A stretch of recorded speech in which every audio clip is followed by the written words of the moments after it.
Donc je disais qu'on a un peuple plutôt sympa, qui sait être à l'heure au travail, qui est même plutôt bien éduqué dans son esprit et tout, et je ne comprends pas qu'on puisse ne pas s'y intéresser et ne pas avoir envie, ne serait-ce que de discuter avec pour voir quel chemin tous ensemble on pourrait prendre. Hein. Pour le moment, nos gouvernants massacrent nos enfants.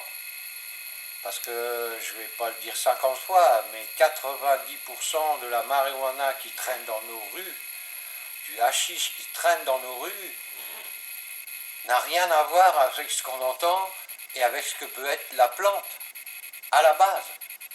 Donc pour le moment, tout ce qui se passe et le fait que nos gouvernants ne souhaitent pas discuter et tout, ce n'est que criminel.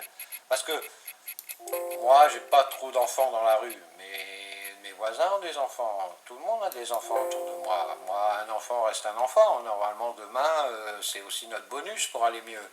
Donc ça serait peut-être aujourd'hui intéressant de s'intéresser à la rue, ce que donne la rue en retour, et non, comme je l'ai dit, c'est criminel.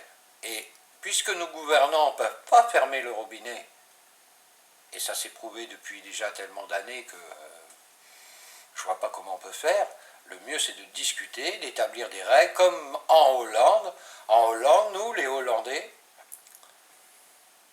en tout cas moi, ce que je pense, demain, on va se battre pour dépénaliser la culture.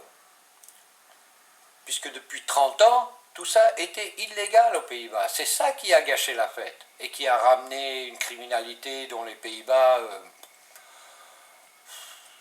ne savent même plus la supporter. Et ça peut se comprendre.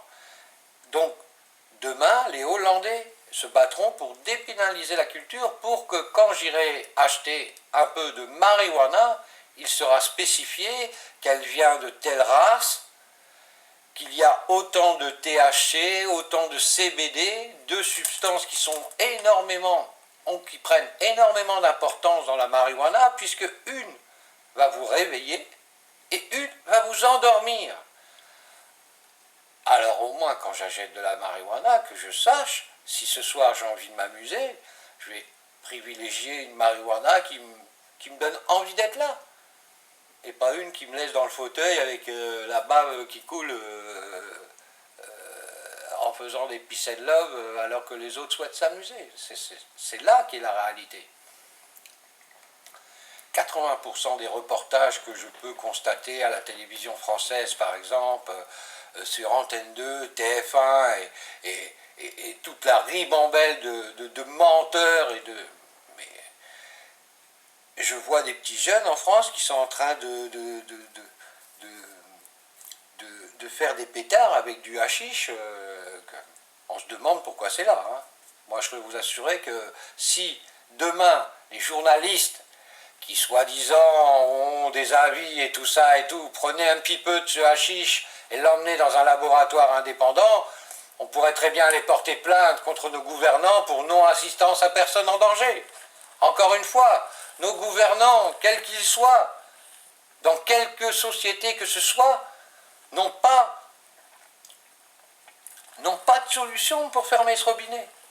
N'ont pas de solution pour arrêter les gens de planter une petite plante dans le jardin, dans leur grenier, dans leur cave ou quoi que ce soit. C'est prouvé. Des tas de statistiques disent le contraire. Donc, on pourrait convenir de tous ensemble s'asseoir à la table et avoir un dialogue raisonné. Comme on en a eu sur d'autres débats, je ne sais pas, et des débats gigantesques, prenons le débat de la peine de mort en France. Et encore, moi je suis la génération où je te couperai la tête à certains, hein. Mais bon, ça, c'est que mon opinion à moi. Je ne vous demande pas de la partager.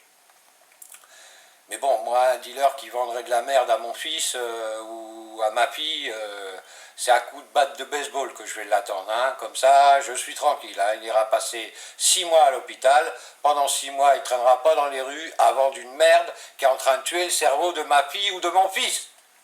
Ça, c'est une réalité. Prenez-le comme vous voulez.